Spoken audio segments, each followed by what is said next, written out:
සුබ මධ්‍යහ්නක් වේවා.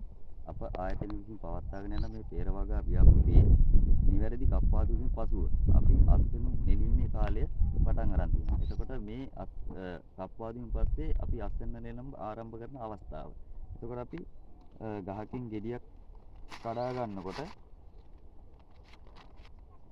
මේ වගේ ලස්සන peer ගෙඩියක් අපිට කඩා ගන්න ඕනේ. මේ වගේ ගෙඩියක්. එතකොට මේ කප්පාදුවෙන් පසු මේ ගෙඩියක් කඩන අවස්ථාව. එතකොට මේ ගහේ තවත් ගැටමල් තියෙනවා, මල් පොහොට්ටු තියෙනවා.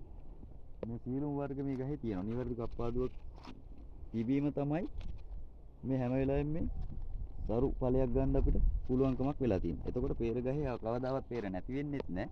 හැමදාම දෛනිකව අපිට ඒකාකාරීව මේ ආදායම අරයි යන්න පුළුවන් වෙනවා. ඉතින් අපි නිවැරදි peer වගාවක් සිදු කරනවා නම් අපි මේ ආකාරයට තමයි සිදු කරගත යුතු වෙන්නේ. එතකොට ගොවි මහත්තයාට දීර්ඝකාලීන භෝග වගාව, peer වගාව. එතකොට අපි සතිපතා ආදායම ගන්න නම් නිවැරදි කප්පාදුවක් තිබිය යුතුයි. කප්පාදුවෙන් පසු මේ තියෙන ගැටමල්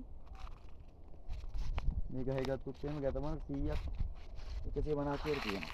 ඉතින් මේ ආකාරයට තමයි අපි කප්පාදුව සිදු කරගත යුතුයි. ඒ නිසා ඔබගේ නිවැරදි කප්පාදුව, ඔබේ peer වගාවේ නිවැරදි කප්පාදුව, පළ නෙලීම දක්වා නිවැරදි කප්පාදුව, රසායනික පොහොර, අවශ්‍ය කිමිකල් සම්බන්ධව මනා දැනුමක් අවබෝධයක් ගත ගැනීමට අප ආයතනය හා එක්වන්න ඔබට අපි ආරාධනා කර සිටිනවා.